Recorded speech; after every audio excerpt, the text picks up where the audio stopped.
Hello everyone, welcome to exam form academy. Exam form academy के आज इस video में हम देखेंगे इसका part 3 UP triple SC Vidhan Bhavan और वन रक्षक परीक्षा जो आपका है उसी के लिए स्पेशल करंट अफेयर का ये है वीडियो तीसरा। इससे पहले मैं इसके 2 वीडियो ला चुका हूं जिसको करीब करीब 30,000 लोगों ने देख चुका है। तो अगर अभी तक वो 2 वीडियो नहीं देखे तो उसका दोनों वीडियो का मैंने लिंक डिस्क्रिप्शन बॉक्स में दे दिया, आप वहां जाके देख सकते हैं।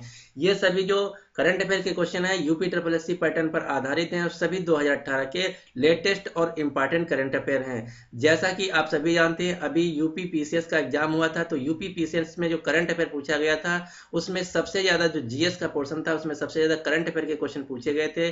तो उम्मीद की जा सकती है कि आपके इस भी एग्जाम में करंट अफेयर के लेटेस्ट क्वेश्चन बहुत ज्यादा पूछे जा सकते हैं। तो आप करंट अफेयर सेक्शन जो है उसको अच्छे से मजबूत करके जाइए, अच्छे से तैयार करके जाइए। तो उसी सीरीज को हम कंटिन्यू करते हुए ये तीसरा वीडियो आप तक ला रहे हैं। तो चलिए स्टार्ट करते हैं UP triple SC Vidhan Bhavan and one रक्षक परीक्षा के लिए स्पेशल करंट अफेयर। आज का जो पहला क्वेश्चन है वो ये है कि पुस्तक शेर जंग the warrior son of India के लेखक कौन है। तो पुस्तक शेर जंग the warrior son of India के लेखक हैं शक्ति एस चंदेल, यानी कि इस क्वेश्चन का जो सही आंसर है वो है सी। अगला क्वेश्चन, क्वेश्चन नंबर 2, हाल ही में किसे टीके रामनाथन पुरस्कार प्रदान किया गया। जो टीके रामनाथन पुरस्कार है ये देती है तमिलनाडु बैडमिंटन एसोसिएशन, जो है वहाँ की तमिलनाडु की बैडमिंटन एसोसिएशन, वो देती है तमिलनाडु के बैडमिंटन खिलाड़ियों को। तो ये दिया गया है इस साल 2017-18 का प्रजनेश गुणेश्वरन का, जो कि एक बैडमिंटन खिलाड़ी हैं चेन्नई के। तो यहाँ से आपके 2-3 क्वेश्चन तैयार हो सकते हैं कि टीके रामनाथन पुरस्कार किस क्षेत्र में दिया जाता है। तो ये दिया जाता है बैडमिंटन क्षेत्र में। कौन देता है? ये देता है बैडमिंटन एसोसिएशन ऑफ तमिलनाडु, और 2017-18 का दिया गया प्रजनेश गुणेश्वरन को, जो कि एक बैडमिंटन खिलाड़ी हैं तमिलनाडु के। तो यानी कि इस क्वेश्चन का जो सही आंसर है वो है ए। अगला क्वेश्चन, क्वेश्चन नंबर 3, किस राज्य सरकार द्वारा राज्य में प्रत्येक सड़क दुर्घटना पीड़ितों को पहले 48 घंटा के पूर्व 50,000 रुपए तक की मुफ्त चिकित्सा उपचार प्रदान किए जाने की घोषणा की गई है। तो ये जो ऐसी सुविधा प्रदान की जाएगी, ये सुविधा प्रदान की जाएगी गुजरात सरकार द्वारा, यानी कि उस क्वेश्चन का जो सही आंसर है वो है डी। अगर आप करंट अफेयर का तैयारी कर रहे हैं तो करंट अफेयर से जो क्वेश्चन रिलेटेड क्वेश्चन होते हैं उनको भी साथ साथ आप तैयार करते चलिए, जिससे कि आपका साथ ही साथ स्टैटिक जीके का जो पोर्शन है वो भी तैयार होता रहेगा। तो मैं इस वीडियो के हर क्वेश्चन में कुछ एक्स्ट्रा फैक्ट भी बताऊंगा जो कि आपके एग्जाम के लिए भी इंपॉर्टेंट होंगे। तो यहाँ पे गुजरात की बात हुई तो गुजरात से रिलेटेड कुछ हम फैक्ट जान लेते हैं। गुजरात के जो वर्तमान में मुख्यमंत्री उनका नाम है विजय रूपाणी, और गुजरात की जो राजधानी है वो गांधीनगर, और यहाँ के जो राज्यपाल हैं वो हैं ओम प्रकाश कोहली। अगला question, question number 4, Amit Khare ने किस मंत्रालय के सचिव का पदभार ग्रहण किया है। तो ये अभी जो अमित खरे हैं ये बने हैं सचिव सूचना एवं प्रसारण मंत्रालय के, यानी कि इस क्वेश्चन का जो सही आंसर है डी। जो सचिव होता है इसको इंग्लिश में बोलते हैं सेक्रेटरी। तो ये अमित खरे जो बने हैं सेक्रेटरी, ये बने सूचना एवं प्रसारण मंत्रालय के, और जो वर्तमान में भारत के सूचना एवं प्रसारण मंत्री हैं उनका नाम है राज्यवर्धन सिंह राठौर। अब ये भी जैसा आप जानते हैं कि रेलवे ग्रुप डी का एग्जाम हुआ था तो उसमें 2 क्वेश्चन बहुत ज्यादा पूछे गए थे, उसीलिए मैं उन सभी को क्वेश्चनों को भी कवर किया। 2 क्वेश्चन कौन पूछे गए थे कि भारत के वर्तमान में गृह सचिव कौन है और भारत के वर्तमान में विदेश सचिव कौन है। तो आपको 4 सचिव को इंपॉर्टेंट 4 सचिव जो है उनको रट लेना है। कौन कौन से? वर्तमान में गृह सचिव जो है उनका नाम है राजीव गाबा, और जो विदेश सचिव हैं उनका नाम है विजय केशव गोखले, और जो रक्षा सचिव हैं उनका नाम है संजय मित्र, और जो वित्त सचिव हैं उनका नाम है हसमुख आदिया। ये 4-5 आपको सचिव यानी कि सेक्रेटरी एकदम रटे होने चाहिए, आपके एग्जाम में भी आ सकते हैं क्योंकि ये ग्रुप डी में बहुत ज्यादा बार देखे जा चुके हैं।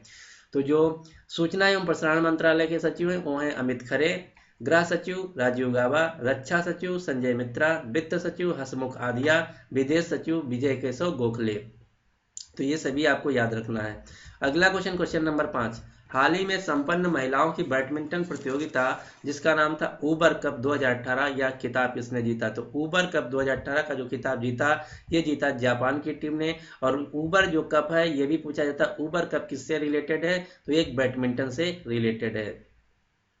अगला क्वेश्चन, क्वेश्चन नंबर 6, अनकहा लखनऊ के पुस्तक के लेखक कौन है। तो ये अभी पुस्तक आई है, इसके लेखक हैं लालजी टंडन। जो लालजी टंडन है ये वर्तमान में बिहार राज्य के राज्यपाल हैं। तो ये भी आपको याद रखना कि बिहार के जो राज्यपाल हैं वर्तमान में वो हैं लालजी टंडन, जिनकी अभी भी पुस्तक है जिसका नाम है अनकहा लखनऊ। अगला क्वेश्चन, क्वेश्चन नंबर 7, चौथा स्मार्ट सिटीज इंडिया 2018 एक्सपो कहाँ आयोजित किया गया? तो ये आयोजित किया गया भारत की राजधानी नई दिल्ली में, यानी कि इस क्वेश्चन का जो सही आंसर है वो है ए।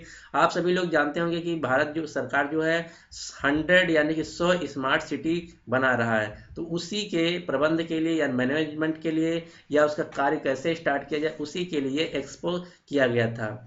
दूसरा क्वेश्चन आपके लिए इंपॉर्टेंट बन सकता है कि जो 100 सिटी बनाएगा उसमें सबसे पहले 99 सिटी बनाना था, लेकिन 20 जून 2018 को एक और सिटी जोड़ दी गई है, जिससे टोटल जो स्मार्ट सिटी बनेगी अब हो गई है 100। तो अब आपको बताना है कि जो 100वीं स्मार्ट सिटी है वो भारत की कौन सी है। तो जो 100वीं स्मार्ट सिटी बनेगी वो बनेगी शिलांग, जो कि मेघालय की राजधानी। ये आपके लिए बहुत इंपॉर्टेंट है, क्योंकि पहले जो स्मार्ट सिटी बनना था वो थी 99, लेकिन एक और जोड़ दी गई जिससे अब हो गई है टोटल 100। वो कौन सी है? वो है मेघालय की राजधानी शिलांग। शिलांग भारत की 100वीं स्मार्ट सिटी यानी कि 100th स्मार्ट सिटी बन गई है। और इनको कौन बना रहा है? इनको बना रहा है ministry of housing and urban affairs. Ministry of housing and urban affairs बना रहा है स्मार्ट सिटी को। अगला question, question number 8, NITI Aayog द्वारा वर्ष 2022 तक भारतीय अर्थव्यवस्था में कितने प्रतिशत की वृद्धि की संभावना व्यक्त की है? तो ये व्यक्त की है 9% की, यानी कि इस क्वेश्चन का जो सही आंसर है वो है ए। यहाँ से 3 क्वेश्चन और बनते हैं। पहला क्वेश्चन, नीति आयोग का फुल फॉर्म क्या है? तो नीति आयोग का full form national institute for transforming India. NITI Aayog की स्थापना हुई थी 1 जनवरी 2015 को। नीति आयोग के जो अध्यक्ष हैं उनका नाम है प्रधानमंत्री मोदी। प्रधानमंत्री मोदी जो हैं वो हैं नीति आयोग के अध्यक्ष, और नीति आयोग के जो उपाध्यक्ष हैं उनका नाम है राजीव कुमार, और इसके जो सीईओ हैं उनका नाम है अमिताभ कांत। ये सभी क्वेश्चन बहुत इंपॉर्टेंट है, नीति आयोग से एकदम रटे होने चाहिए। अध्यक्ष, उपाध्यक्ष और सीईओ, एक बार हम रिपीट कर देते हैं। अध्यक्ष हैं प्रधानमंत्री मोदी, उपाध्यक्ष हैं राजीव कुमार और सीईओ हैं अमिताभ कांत।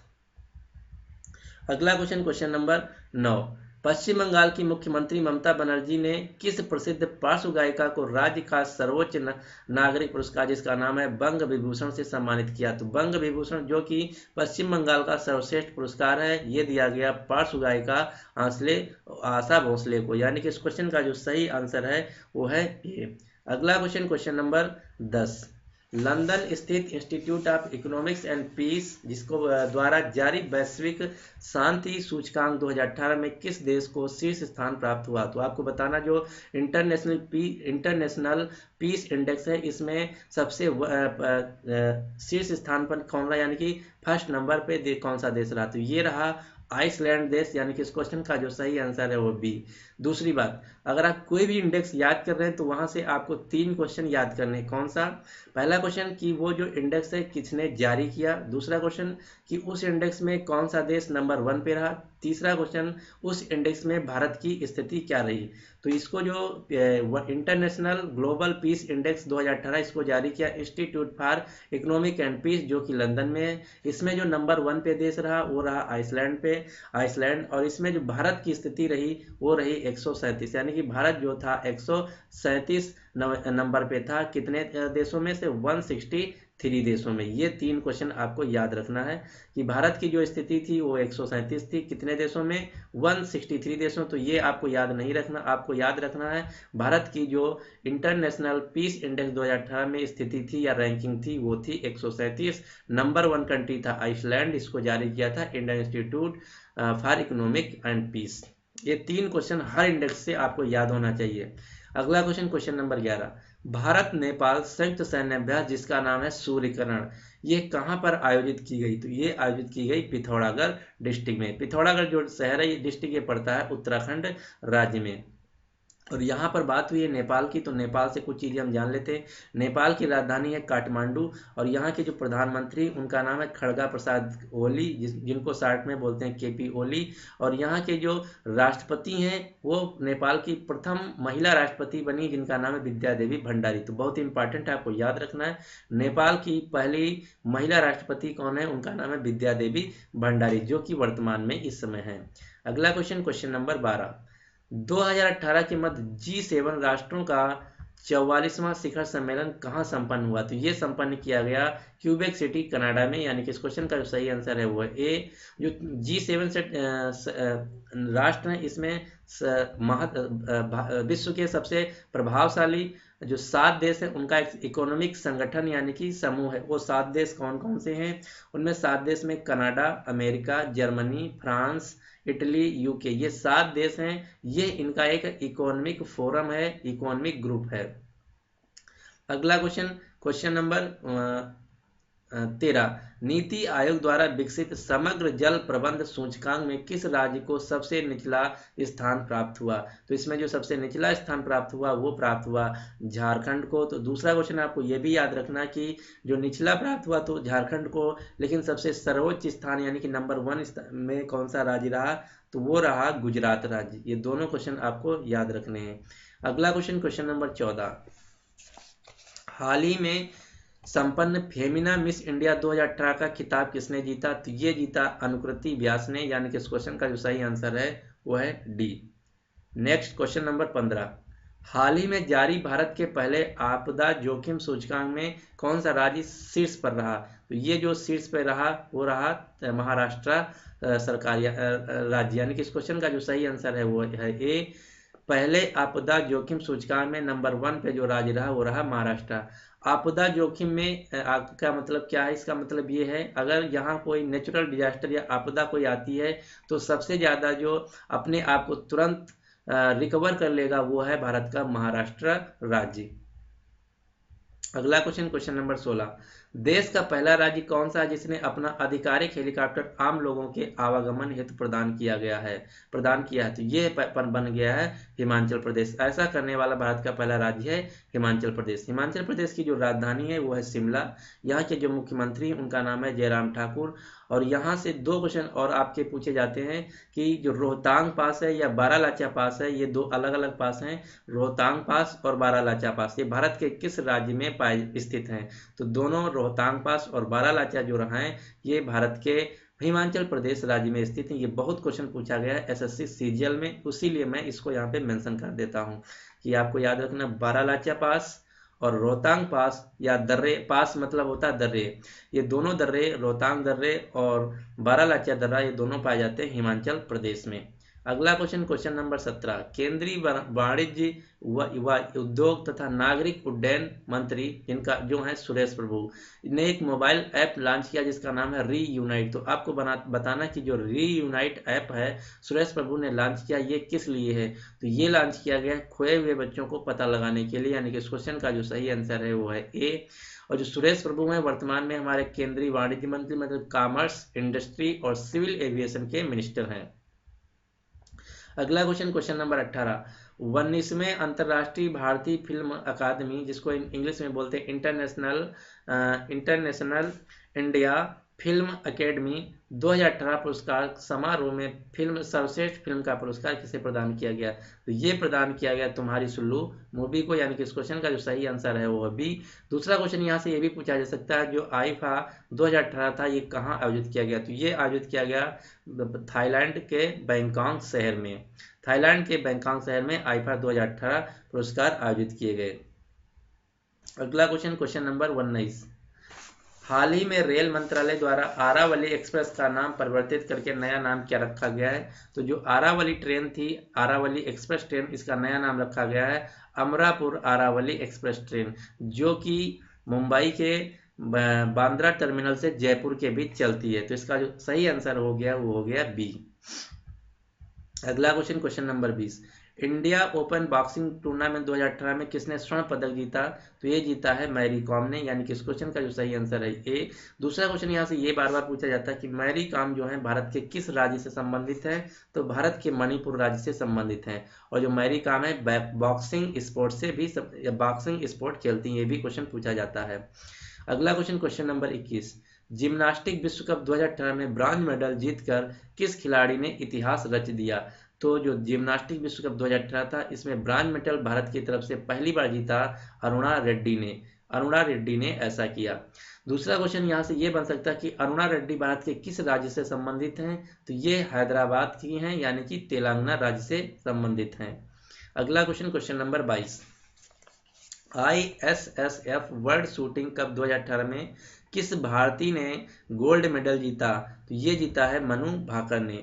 यहाँ पे कई कई बार ये भी पूछा गया है ISSF का फुल फॉर्म क्या है? तो ISSF का फुल फॉर्म है इंटरनेशनल शूटिंग स्पोर्ट फेडरेशन। इसका जो मुख्यालय है वो पड़ता है म्यूनिक सिटी जर्मनी में। ये भी आपको याद रखना कि ISSF जिसका फुल फॉर्म है इंटरनेशनल शूटिंग स्पोर्ट फेडरेशन, इसका मुख्यालय है म्यूनिक सिटी जर्मनी में। और ये जो मनु भाकर हैं भारत के हरियाणा राज्य से संबंधित हैं, ये भी आपको याद रखना है। अगला क्वेश्चन, क्वेश्चन नंबर 23, फीफा द्वारा मार्च 2018 में जारी विश्व रैंकिंग में भारत का कौन सा स्थान रहा? तो फीफा 2018 द्वारा जो भारत की रैंकिंग रही वो रही 99, यानी कि 99 पायदान पे रहा। फीफा का फुल फॉर्म भी आपको पता होना चाहिए। इसका फुल फॉर्म है federation D international D football association. एक बार फिर से हम रिपीट कर देते हैं, federation international D football association, क्योंकि ये फ्रेंच वर्ड से बना इसलिए डी लगा हुआ है। दूसरा क्वेश्चन यहाँ से ये बन सकता है कि जो फीफा है इसका मुख्यालय कहाँ है? तो फीफा का जो मुख्यालय है वो है ज्यूरिख शहर स्विट्जरलैंड में। और तीसरा क्वेश्चन यहाँ से ये पूछा जा सकता है कि फीफा 2018 जो आयोजित किया गया विश्व कप, ये किस देश में आयोजित किया गया? तो ये फीफा 2018 विश्व कप आयोजित किया गया रूस में। इसमें फ्रांस विजेता रहा और उप विजेता जो देश रहा वो रहा क्रोएशिया। तो ये भी आपको याद रखना है, फीफा 2018 विश्व कप रूस में आयोजित किया गया। इसमें जो विजेता देश रहा वो फ्रांस और उप विजेता रहा क्रोएशिया। ये था 2018 का फीफा। अब आपको 2000 इसके जस्ट 4 साल बाद 2022 में फीफा होगा, तो आपके एग्जाम में ये पूछा जाएगा कि फीफा 2022 कहाँ आयोजित किया जाएगा? तो जो फीफा 2022 है ये आयोजित किया जाएगा कतर में। उसके बाद 2026 में फीफा आयोजित किया जाएगा 3 देशों में, कनाडा, मैक्सिको और अमेरिका। 2026 में कनाडा, मैक्सिको और अमेरिका में आयोजित किया जाएगा। अगला question, question number 24, IAAF world under 20 athletics champion में किस भारतीय खिलाड़ी ने गोल्ड मेडल जीता? तो ये जीता हिमा दास ने। IAAF का फुल फॉर्म भी आपको पता होना चाहिए। इसका फुल फॉर्म है international association of athletic federation. International association of athletic federation, इसका जो हेडक्वार्टर है वो है मोनाको शहर में। हिमा दास असम की हैं। ये असम के नगांव डिस्ट्रिक्ट की हैं। इनको ढींग एक्सप्रेस के नाम से भी जाना जाता है। ये क्वेश्चन बहुत इंपॉर्टेंट है कि हिमा दास को किस नाम से जाना जाता है? तो हिमा दास को ढींग एक्सप्रेस से जाना जाता है। ये असम राज्य की हैं। अगला क्वेश्चन, क्वेश्चन नंबर 25, हाल ही में सरकार ने डिजी यात्रा नामक एक नई योजना की शुरुआत की है। तो ये जो योजना है डिजी यात्रा, ये किससे संबंधित है? तो ये संबंधित है हवाई यात्रा से, यानी कि इस क्वेश्चन का जो सही आंसर है वो है बी। नेक्स्ट क्वेश्चन नंबर 26, अंतरराष्ट्रीय सेना खेल 2018 का आयोजन कहाँ किया गया? तो इंटरनेशनल सेना खेल जो है ये आयोजित किए गए मॉस्को शहर में, यानी कि इस क्वेश्चन का जो सही आंसर है वो है बी। मॉस्को पड़ता है रूस में। मॉस्को, रूस की जो राजधानी है वो मॉस्को है। और रूस की जो मुद्रा है उसका नाम है रूबल। और रूस के जो वर्तमान में प्रेसिडेंट है उनका नाम है व्लादिमीर पुतिन। ये भी सभी क्वेश्चन आपको याद रखने हैं। क्वेश्चन नंबर 27, हाल ही में किसके द्वारा डीप ओशन मिशन, जिसका नाम दिया गया डूम, की शुरुआत की घोषणा किसने की है? तो जो डीप ओशन मिशन है इसकी शुरुआत की है केंद्रीय पृथ्वी विज्ञान मंत्रालय ने, यानी कि इस क्वेश्चन का जो सही आंसर है वो है बी। और केंद्रीय पृथ्वी विज्ञान मंत्री जो वर्तमान में उनका नाम है डॉक्टर हर्षवर्धन सिंह। ये भी आपको याद रखना है, केंद्रीय पृथ्वी विज्ञान मंत्री, प्रौद्योगिकी, जलवायु और पर्यावरण, ये सभी के जो मंत्री हैं उनका नाम है डॉक्टर हर्षवर्धन सिंह, जो कि चांदनी चौक दिल्ली से लोकसभा सांसद हैं। अगला question, question number 27, world's wealthiest country report 2018, यानी कि वर्ल्ड वेल्थियस्ट कंट्री इंडेक्स 2018 में भारत की स्थिति क्या रही? तो वर्ल्ड वेल्थियस्ट कंट्री इंडेक्स 2018 में भारत की जो रैंकिंग रही वो रही 6वीं। और इस रिपोर्ट को जारी करने वाला देश संस्था कौन है? वो है वर्ल्ड इकोनॉमिक फोरम। मैंने आपको बताया था अगर कोई भी आप इंडेक्स याद कर रहे हैं तो उसमें 2 चीज़ें आपको याद होनी चाहिए। नंबर 1, भारत की रैंकिंग क्या है, उसमें भारत की स्थिति क्या है। नंबर 2, उस रिपोर्ट को जारी करने वाली संस्था का क्या नाम है। नंबर 3, कि उस इंडेक्स में प्रथम यानी कि रैंकिंग 1 किस देश की रही। तो भारत की जो रैंकिंग रही वर्ल्ड वेल्थियस्ट कंट्री में 6वीं रही। इसको जारी करने वाली संस्था यानी कि ऑर्गेनाइजेशन का नाम है वर्ल्ड इकोनॉमिक फोरम। और इसमें जो नंबर 1 देश रहा वो रहा अमेरिका, नंबर 2 पे रहा चाइना और नंबर 3 पे रहा जापान। क्वेश्चन नंबर 8, हाल ही में चर्चा में रही पुस्तक devil untold the devil advocate the untold story के लेखक कौन है? Devil advocate the untold story के लेखक हैं करण थापर। करण थापर की पुस्तक का नाम है। दूसरी बात, अभी अभी 2018 में शशि थरूर की 2 पुस्तकें आई हैं जो दोनों धूम मचा दी है। किस रिस्पेक्ट में? आपके एग्जाम में। वो कम से कम अब तक के 20 से ज़्यादा बार आपके एग्जाम में आ चुकी हैं। ग्रुप डी में, एएलपी में, यूपी पीसीएल में, अभी भी उत्तर प्रदेश का यूपी पीसीएल हुआ था उसमें भी पूछी जा चुकी हैं। तो दोनों बुकों को आपको पता होना चाहिए शशि थरूर की कौन है। एक है वाई आई एम हिंदू, मैं हिंदू क्यों हूँ। दूसरी पुस्तक का नाम है द पैराडॉक्सियल प्राइम मिनिस्टर। ये दोनों पुस्तक आपके लिए बहुत इंपॉर्टेंट, जिसके लेखक हैं शशि थरूर। मैं एक बार फिर से रिपीट कर देता हूँ, इनकी शशि थरूर की 2 पुस्तकें आई 2018 में। एक है वाई आई एम हिंदू, दूसरी पुस्तक का नाम है द पैराडॉक्सियल प्राइम मिनिस्टर। दोनों पुस्तकें आपको याद रखना है, why I am Hindu, the paradoxical prime minister. अगला क्वेश्चन नंबर 19, किसके द्वारा देश का पहला पूर्णतया महिला संचालित होटल लॉन्च किया गया है? तो जो पूर्णतया यानी कि 100% महिलाओं द्वारा संचालित होटल है, ये लॉन्च किया गया है केरल के पर्यटन मंत्री द्वारा। यानी कि इस क्वेश्चन का जो सही आंसर है वो है बी। और केरल की जो राजधानी है वो है तिरुवनंतपुरम। यहाँ के जो वर्तमान में मुख्यमंत्री हैं इनका नाम है पिनियारी विजयन। दूसरी बात, यहाँ से एक क्वेश्चन और बन सकता है, क्योंकि यहाँ अभी केरल में पड़ता है सबरीमाला मंदिर। यहाँ पे इस समय प्रोटेस्ट चल रहे हैं कुछ,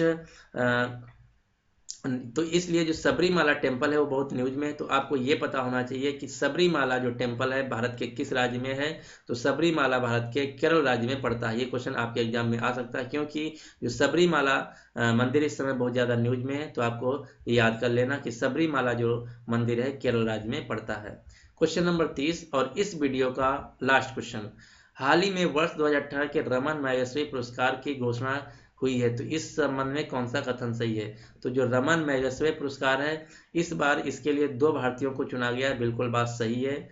इस साल के पुरस्कार के लिए कुल 6 लोगों को चुना गया है, ये भी बात सही है।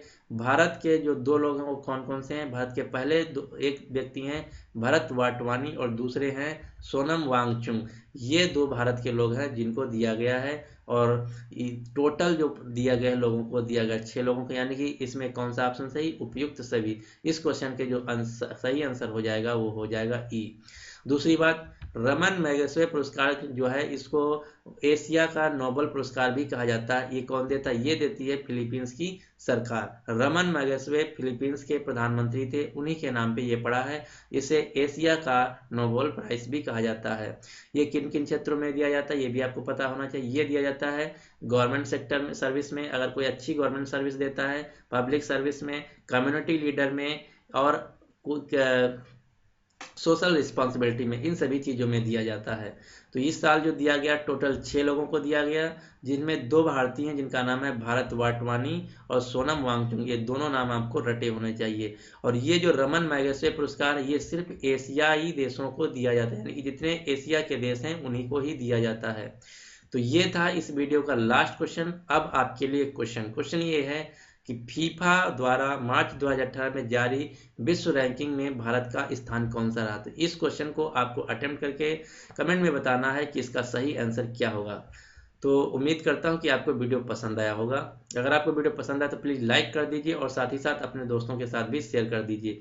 तो ये आपका जो पेपर है विधान एंड वन रक्षक का, उसी का ये था पार्ट 3। इसके बाद मैं अभी 3-4 पार्ट और लाने वाला हूँ। इस प्रकार से आपके 200 से 250 करंट अफेयर के क्वेश्चन कवर हो जाएंगे, जो कि सभी यूपी SSSC पैटर्न पे आधारित हैं। आप करंट अफेयर पे बहुत ज़्यादा फोकस कीजिए, क्योंकि अभी यूपी PCS का एग्जाम हुआ, उसमें ये देखा गया है कि 20 से 25 क्वेश्चन जो GS के सेक्शन में थे करंट अफेयर के थे और लेटेस्ट थे, बहुत ही आसान थे। तो आप हम कहेंगे कि एक बार यूपी PCS का एग्जाम जो पेपर हुआ है वो कहीं से इंटरनेट से या यूट्यूब से जरूर देख लीजिए। आपके करंट अफेयर के क्वेश्चन बहुत अच्छे तैयार हो जाएंगे, 20 से 25 क्वेश्चन। तो उन क्वेश्चनों को जरूर देखिए जो आपका अभी भी 1 महीना पहले यूपी PCS का एग्जाम हुआ है। तो फाइनली एक बात और, अगर अभी तक इस चैनल एग्जाम फॉर्म अकेडमी को आप सब्सक्राइब नहीं किए तो इसको सब्सक्राइब कर लीजिए, जिससे कि मैं जब अगला वीडियो लाऊंगा तो आपको तुरंत नोटिफिकेशन मिल जाएगा और आपका वीडियो कोई मिस नहीं होगा। और इससे पहले जो मैं 2 वीडियो इस सीरीज के मैं ऑलरेडी कवर कर चुका हूँ, उसका लिंक आपको डिस्क्रिप्शन बॉक्स में मिल जाएगा। आप वहाँ से जाके उन दोनों वीडियो को देख सकते हैं। So finally thanks for watching and good luck for your exam.